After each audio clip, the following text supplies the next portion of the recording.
Hi, in this video I'm going to demonstrate how to solve this problem.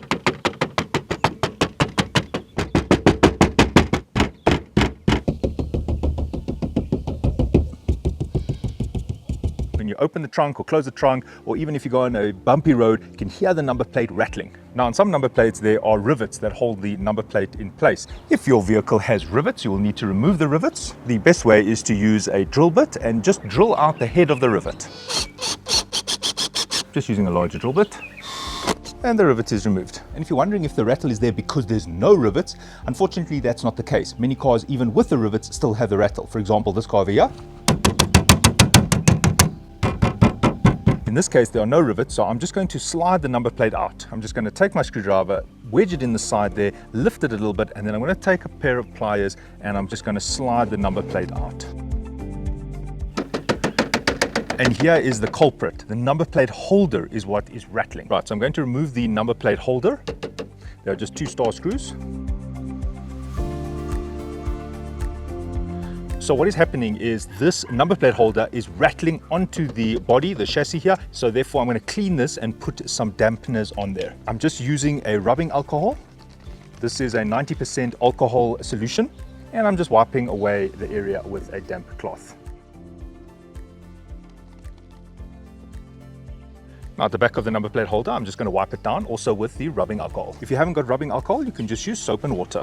Now notice when I tap here without the number plate, there is no rattle. I'm just confirming there's nothing loose inside of the trunk body here, and this is perfectly fine. There is no rattle. So it was definitely coming from the number plate holder, and that's what was happening. All right, I have different types of double-sided tape. I'm going to stick the double-sided tape on the back of the frame of this number plate holder. Now why I've got 3 here is I'm just showing you that because this is going to get wet, you'll need to use a very high quality double-sided tape, otherwise it will just come off.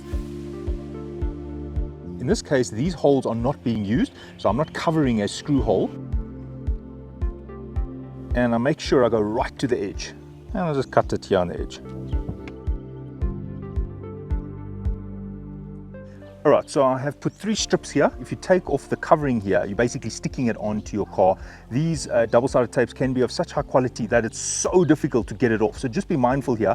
I wouldn't take off this entire tape. What I will do is I'll just take off a little bit here, here, and maybe here and here. So that means that there will be just a few places where it's stuck on. I won't do the whole strip here because then this will almost never come off. You'll have to take a blade to get this off and you could possibly damage your paint. This is actually rattling a little bit inside here.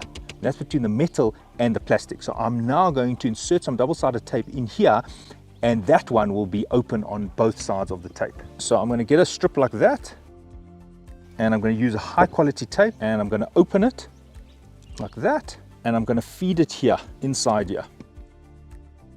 But I'm not going to let it close yet because I need to put a few strips in there. So I'm just measuring it up.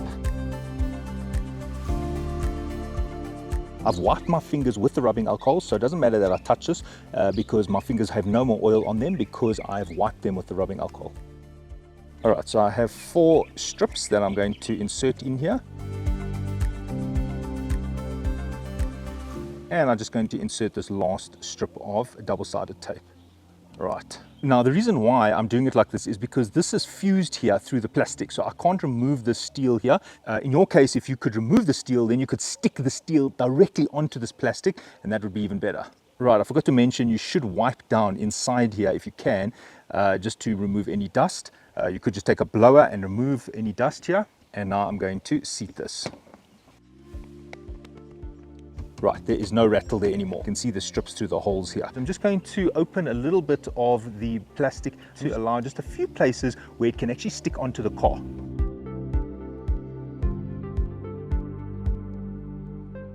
Right, I've just opened a few parts where it can stick. You see there it's sticky, and here it's not sticky. I don't want to open all of it, otherwise it'll basically be fused to the paint, and I don't want that. So just open in a few places. Now, of course, if you want to open the entire strip of the double-sided tape and remove all of it, you could also do that. Maybe you want to keep this for a very long time.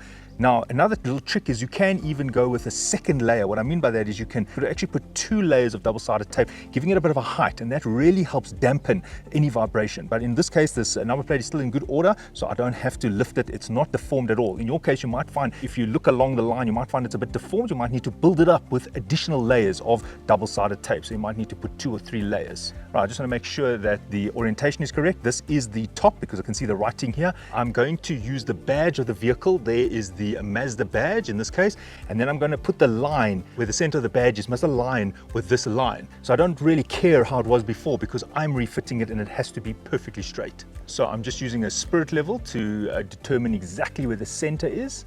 All right, so I've just worked out where the center is. I've used a spirit level. I've aligned that bubble. I've marked it off according to the center of the badge, and that is the center on that line there. Now I can remove this just now. It's just a tag there telling me where to put this. Now you could use silicone to do this, and that'll allow you to maneuver it in that, but I don't recommend using silicone.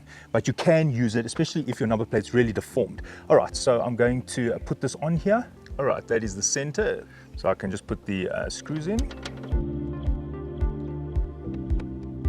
All right, I'll just check that it is straight, and now I press it down.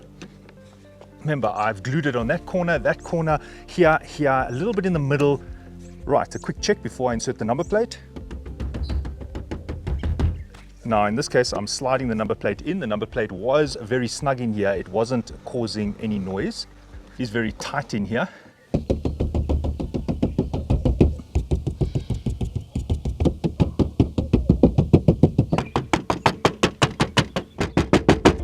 And if your number plate uses a rivet, you can return the rivets on the corners. You'll just need a rivet gun and the rivet, set the rivet like that, and insert your 4 rivets to finish the job. Thanks for watching, and cheers.